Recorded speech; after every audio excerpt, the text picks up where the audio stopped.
Bonjour à tous, aujourd'hui on se retrouve pour les bons plans de la semaine 30 et je vous propose qu'on attaque ça tout de suite après l'intro, c'est parti.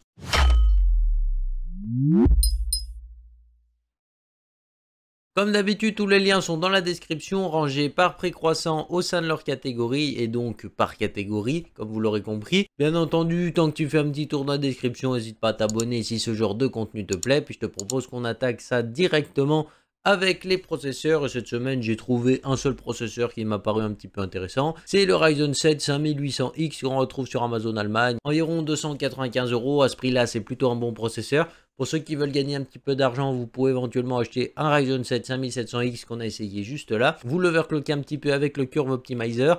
Et puis globalement, c'est un Ryzen 7 5800X. Et puis si vous avez de la chance, il arrive même à le doubler. Et les deux sont plutôt des bonnes options. Et sinon, cette semaine, on a de la chance, on a des trucs assez sympas au niveau des cartes mères. On commence directement avec une B550F Gaming qu'on a présentée juste là également. Très bonne carte mère ici qui tourne d'habitude autour de 200 €.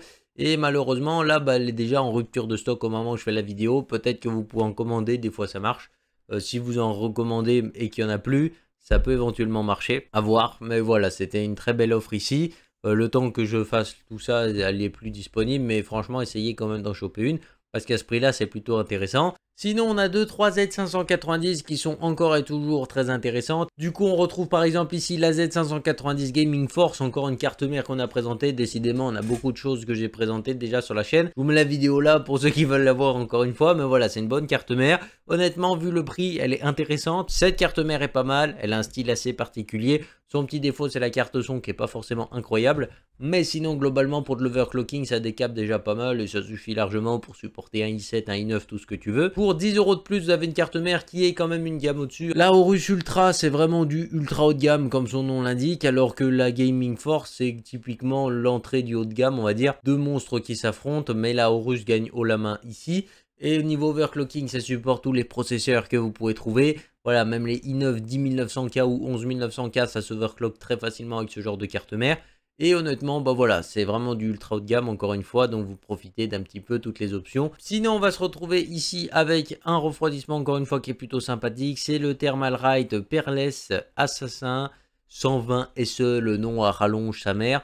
Bref, sinon c'est un ventirad qui est plutôt intéressant en double toursi caloduc avec de l'adressable RGB, donc c'est plutôt sympathique. Son petit défaut, c'est que l'embase n'a pas des contacts directs au niveau des caloducs comme vous pouvez le voir sur cette photo. Après, il est quand même donné pour 265 watts de TDP, donc je pense que pour globalement, je pense que pour 41,90 €, si jamais il y en a qui l'ont, n'hésitez pas à me faire des retours, mais globalement, de peu de retours que j'ai eu, c'est un monstre. Sinon, on poursuit ici avec la RAM, on va avoir 2-3 kits de RAM de chez G-Skill qui sont sympathiques. On commence ici avec de la G-Skill Ripjo 5 en 3200 MHz à 16, le tout en 32 Go, donc deux barrettes de 16. Tout ça pour 112 €, donc c'est relativement intéressant comme vous avez pu le remarquer. Il n'y a pas de RGB, mais bon, c'est des bonnes barrettes hein, quand même, on va pas se mentir. Franchement, ça fait plutôt plaisir. Belle qualité de chez G-Skill, 112 € pour 32 Go, c'est relativement rentable. Sinon, on peut avoir ici la version un petit peu plus musclée avec toujours 32 Go, mais cette fois-ci en 3600 MHz casse 18, donc plutôt sympathique pour 10 € de plus. Et puis sinon, on va retrouver ici à peu près le même kit de RAM, mais cette fois-ci en trident Z, donc avec de l'adressable RGB. Et un style un peu plus original, on va dire, ça s'intègre dans pas mal de configs assez facilement. Le seul truc qu'il faudra faire attention, c'est que les barrettes sont plutôt hautes, et puis sinon, bah voilà, c'est plutôt des bonnes barrettes.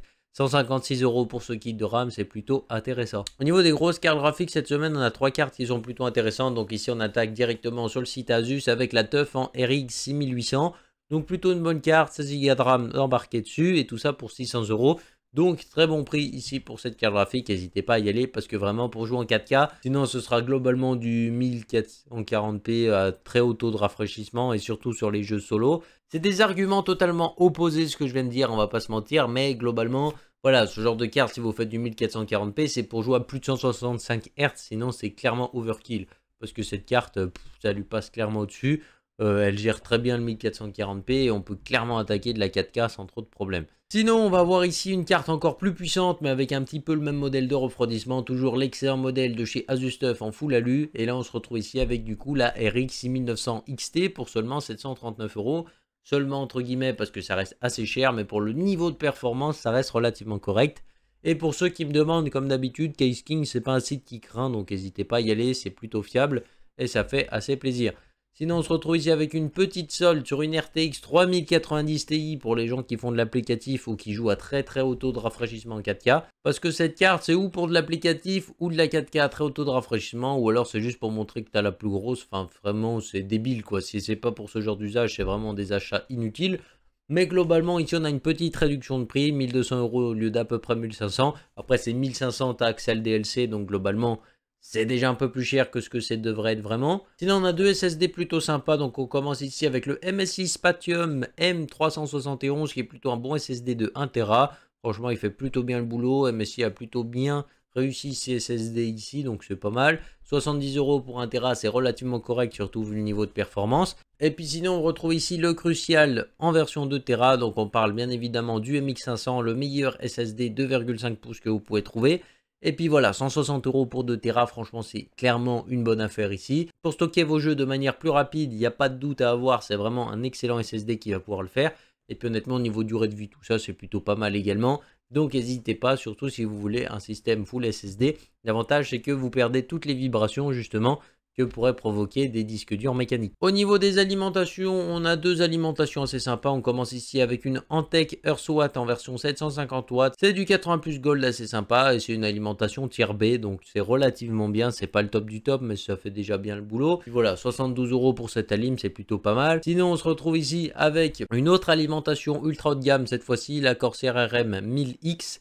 Qui est clairement à un prix intéressant parce que 150 € pour cette alim c'est pas mal. D'habitude ça tourne beaucoup plus près des 200 que des 150, donc c'est une offre assez sympa à ne pas louper. Ceux qui ont des très gros systèmes encore une fois. Sinon on va voir deux laptops de chez Asus, décidément c'est pas mal. En ce moment Asus ils font des petites soldes, donc ici on va retrouver deux laptops en plus Asus ROG. On commence avec le Zephyrus en G14, donc un écran de 14 pouces 144 Hz avec une dalle IPS. Équipé d'une RX 6700S, donc c'est plutôt une bonne carte graphique, c'est pas le top du top, mais ça fait déjà bien le boulot.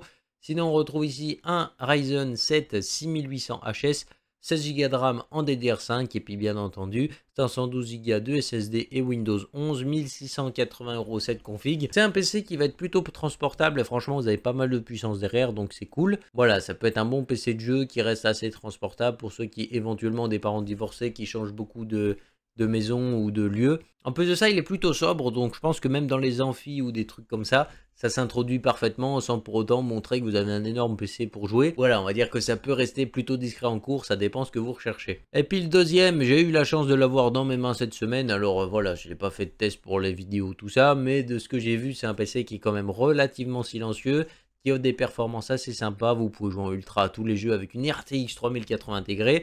On retrouve un écran du coup en 1440p de 15,6 pouces cadencé à 165 Hz avec une belle dalle IPS. Et puis sinon, en processeur, on retrouve les nouveaux Ryzen 7 6800H, 16 Go de RAM en DDR5, 512 Go de SSD et puis Windows 11 intégré. Franchement, c'est un PC qui coûte d'habitude 2800 €. Alors honnêtement, pour 2800 €, ça me ferait mal de ne pas avoir un Ryzen 9. Mais pour 2300 €, la semaine dernière, il était même à 2000 €, je ne l'avais pas vu. Mais ça reste un assez bon PC puisqu'on profite déjà de la DDR5 avec une assez bonne fréquence. Et puis en plus de ça, on a les nouveaux Ryzen 7 qui sont vraiment pas mal en niveau efficacité énergétique. Le seul détail auquel j'insiste fortement, c'est l'autonomie. L'autonomie, dès que vous jouez à un jeu, il y a intérêt de le brancher parce que sinon, vous jouez environ 30 minutes avec son PC puis c'est fini quoi. La batterie est complètement vide. C'est un peu dommage, mais honnêtement, c'est un petit peu la loi des PC portables, hein, on va dire. On continue cette vidéo avec des écrans. Alors, il y a une marque qui commence à se faire remarquer un petit peu sur Amazon. C'est la marque Kurui. Kurui, je sais même pas comment ça se prononce. Donc, on retrouve ici un écran de chez Kurui, 27 pouces, incurvé à 1800 Hz. Donc, c'est légèrement incurvé. C'est pas vraiment incurvé de ouf comme les Odyssey. Sinon, on se retrouve ici avec une dalle VA, du coup, comme c'est un écran incurvé. C'est du 1440p cadence à 144 Hz. Il a le FreeSync qui est intégré. Globalement, les specs ont l'air bien, mais cette marque me fait un petit peu douter. Enfin, je ne sais pas trop ce que ça vaut. Je ne sais même pas chez qui ils font fabriquer leurs dalles. Si certaines personnes qui regardent cette vidéo l'ont ou connaissent cette marque, je suis curieux de savoir ce que ça vaut parce qu'honnêtement, souvent, ils appliquent des prix assez intéressants. Parce que là, par exemple, 177 € pour ce style d'écran, c'est relativement intéressant, quoi. Et ça peut même semer le doute de la qualité, donc c'est pour ça que je pose un petit peu la question. Sinon, on a un écran qui est plutôt sympa chez Top Achat avec le Samsung Odyssey G3. Alors, il a un avis très négatif, tout simplement parce que la seule personne qui l'a acheté chez Top Achat a eu des problèmes avec. Donc, forcément, ça va pas lui aider la réputation, mais sinon, on a un écran qui est plutôt sympathique au niveau des specs. Bon, après 27 pouces en 1080p, je peux vous dire qu'au niveau des yeux, ça va piquer un petit peu. On va pas se mentir qu'on voit bien les pixels de près. Et on se retrouve ici avec une dalle VA cadencée à 144 Hz. Et en plus de ça, on se retrouve ici avec le HDR10, donc la possibilité d'avoir les couleurs codées en 10 bits. Et ça vous donne accès à environ 1 milliard et quelques de couleurs. Donc normalement, pour ceux qui font un peu de traitement d'image, c'est censé être pas trop mal. Étant donné, en plus de ça, que la dalle VA vous offre des contrastes un petit peu plus intéressants qu'une dalle IPS, donc pourquoi pas. Et on finit cette vidéo avec les divers, donc un petit peu de tout. On retrouve ici des écouteurs Bluetooth que j'ai présentés sur la chaîne. C'est les Creative Outlier RV3 et honnêtement à 35 € ils sont imbattables. Franchement, à 35 €, c'est les meilleurs écouteurs que vous pouvez acheter et je pense que je peux affirmer ça de manière très sûre. Parce que vraiment, ils sont excellents. Déjà, pour 60 € de base, ils sont plutôt bons. Mais alors, pour 35 €, n'hésitez plus. Hein. Là, il faut y aller. Franchement, c'est une excellente offre. Vous avez la réduction de bruit, vous avez le mode ambiant, vous avez la possibilité de refaire l'égalisation via l'application, de personnaliser les touchés comme vous le voulez.